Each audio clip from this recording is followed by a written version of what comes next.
Hai semuanya, gimana kabar kalian? Semoga selalu dalam keadaan baik. Jadi welcome back again di Andy Channel. Dan ini adalah segmen analisa pagi, segmen di mana kita akan mengulas kembali untuk update news dan juga pergerakan dari market, khususnya market dari Bitcoin.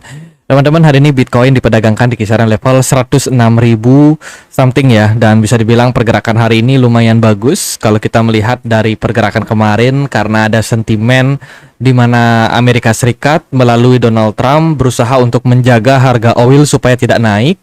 Dan ternyata news berlanjut teman-teman, sampai akhirnya Donald Trump mengumumkan bahwa Iran dan Israel resmi gencatan senjata setelah 12 hari berperang. Ini sangat tiba-tiba dan ini sangat direspon dengan positif oleh market.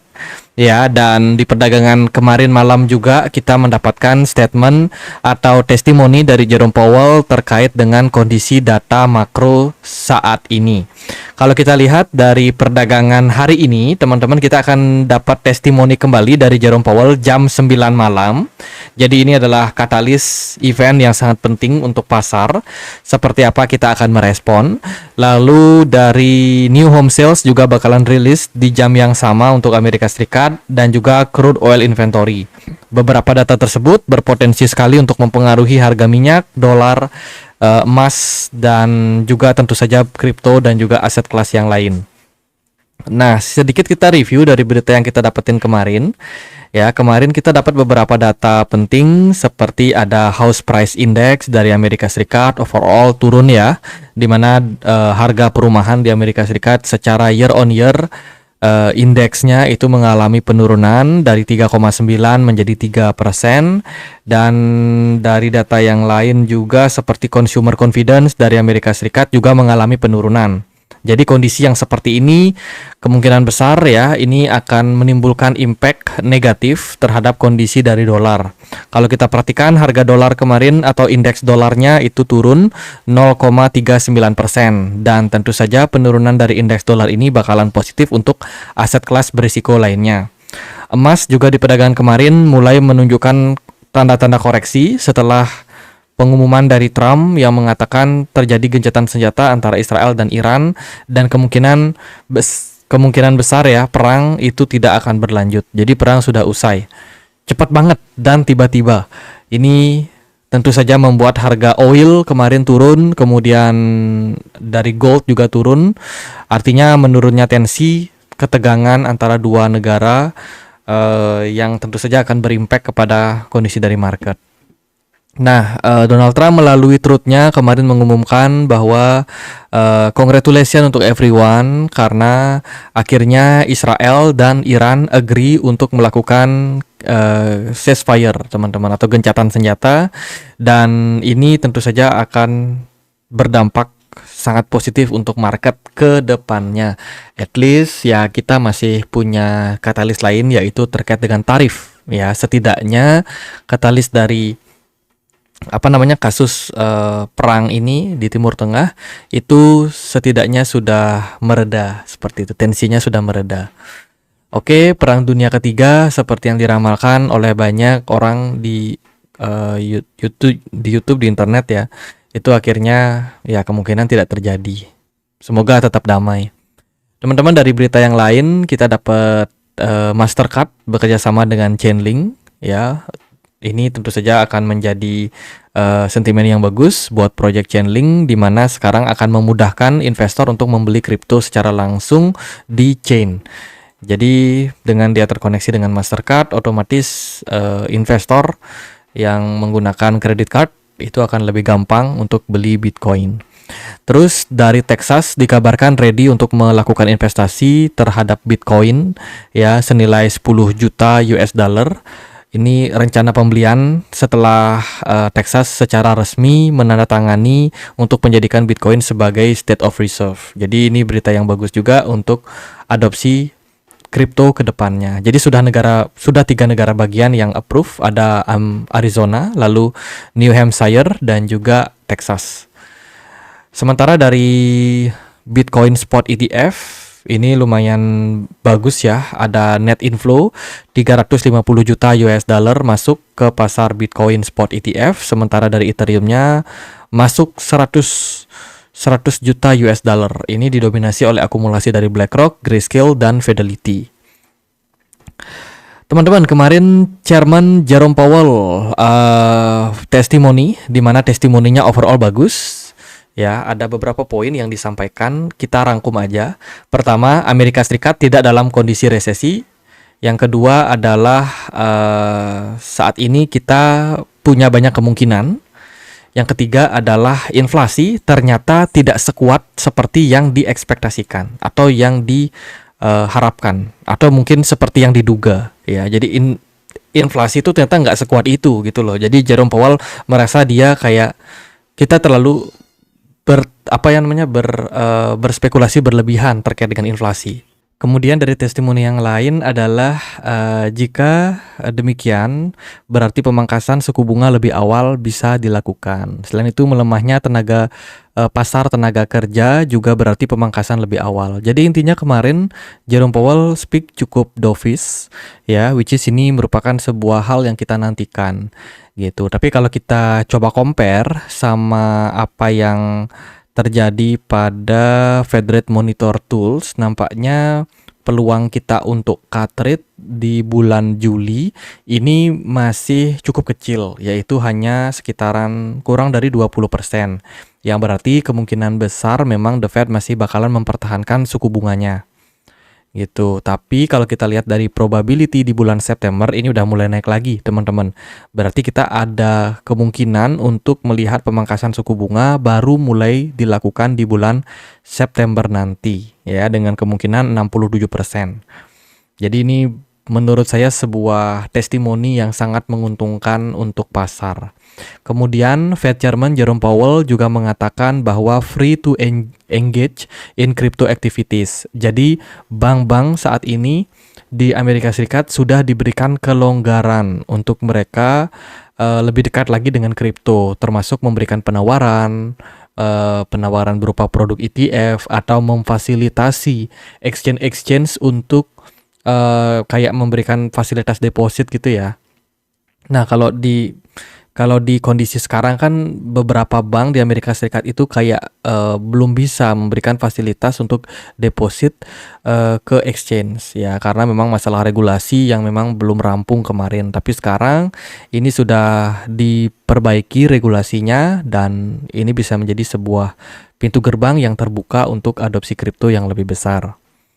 Gitu. Itu sih dari beberapa data. Kemudian Aptos join dengan jam kripto ya, dikabarkan dia bikin project baru namanya Selby Service, di mana ini merupakan sebuah project cloud grade infrastructure, di mana tujuannya adalah untuk desentralisasi monetizable storage ya, dan juga data rich app. Jadi ini adalah project baru yang bakalan dibuat oleh Aptos yang tentu saja bisa mendukung fundamental project ini ke depannya. Kemudian salah satu perusahaan dari Anthony Pompliano yaitu ProCaps dikabarkan siap untuk melakukan akumulasi lebih besar terhadap Bitcoin ya. Baru saja perusahaan tersebut mengumumkan telah membeli 3.724 Bitcoin dalam satu waktu. Wow, ini sebuah adopsi yang kembali menjadi news positif untuk Bitcoin. Jadi makin bagus aja sebenarnya berita-berita dari adopsi Bitcoin dari para institusi. Nah, ternyata tidak hanya Bitcoin, tapi juga BNB sudah masuk ke beberapa treasury ya, dari negara ataupun dari institusi. Kayak contohnya Nanolab mengumumkan bahwa mereka berencana untuk meluncurkan notes private placement. Ini kayak surat obligasi corporate ya, di mana tujuannya mendapatkan dana sampai 500 juta US dollar, di mana ini nanti akan dijadikan sebagai BNB treasury. Jadi BNB punya peluang bagus untuk kedepannya. Sementara kemarin dari jumlah trader yang kena liquid short itu cukup masif di 2 hari terakhir. Tapi yang kemarin perdagangannya nampaknya nggak terlalu banyak ya, 311 juta US dollar kena liquid. Ini didominasi oleh short position ya. Impact dari mereka harap mereka berharap market kripto bisa drop setelah testimoni dari Jerome Powell, tapi ternyata Jerome Powell tidak hawkish lagi. Jerome Powell justru malah dovish. Jadi ini adalah sentimen bagus untuk next rally. Teman-teman, sedikit kita update untuk kondisi dari pasar, karena mungkin teman-teman banyak yang bingung ya. Teman-teman, 2 hari sebelumnya, ya analisa kita 2 hari sebelumnya, kita kan punya 2 plan. Artinya kita punya 2 skenario yang bisa terjadi. Yang pertama itu adalah skenario yang aku pakai memang beberapa waktu terakhir, di mana kita kemarin kan melihat tuh pergerakan Bitcoin drop sampai kisaran 98.000, ya kan? Dan waktu itu kita melihat bahwa Bitcoin ini drop dari symmetrical triangle pattern. Nah, setelah itu pergerakan Bitcoin di perdagangan kemarin justru rebound, bahkan mampu closing di atas 103.000. Ya, ini berarti dia sudah melampaui area target kita, sehingga peluang untuk Bitcoin turun, kemudian retrace dan turun lebih dalam, ini nampaknya tidak terjadi. Ya kan, otomatis teman-teman yang juga mengharapkan adanya double top terjadi pada Bitcoin itu tidak terrealisasikan. Nah, lalu skenario yang berlaku saat ini adalah skenario kita yang kedua, yaitu pergerakan Bitcoin bergerak dalam sebuah descending channel pattern. Ya, descending channel ini merupakan sebuah pola yang positif. Descending channel. Gambar, nah ini kurang lebih polanya seperti ini, dan kita akan menantikan adanya posisi breakout yang tentu saja akan mengkonfirmasi tren bullish lanjutan pada Bitcoin ke depannya. Gitu. Jadi sementara ini kalau kita melihat pergerakan Bitcoin mampu melampaui area 108.000, wow, next movement kita bakalan sangat bullish, teman-teman. Peluang bullishnya bisa kemana? Nah, kalau kita pakai dengan analisa sederhana sih, biasanya kita tarik dari sini ke sini. Kemudian, nah ini kita bisa moving ke sini. Dan target kita adalah ke 134.000 secara hitung-hitungan. Tapi kalau dari saya pribadi, ya target saya cuma 125.000 sebenarnya, teman-teman. 120.000 sampai 125.000. Seandainya kalau nanti dikasih lebih bisa naik ke 134, itu congratulation pokoknya buat market. Ya, tapi yang namanya market Bitcoin, market kripto itu tidak mudah untuk dianalisa saat ini. Karena yang masuk kan sudah besar tuh. Ada institusi, ada negara, kemudian juga ya koloni-koloni yang kecil-kecil juga masuk, dan menurut saya ini akan membuat Bitcoin itu semakin strong secara akumulasi.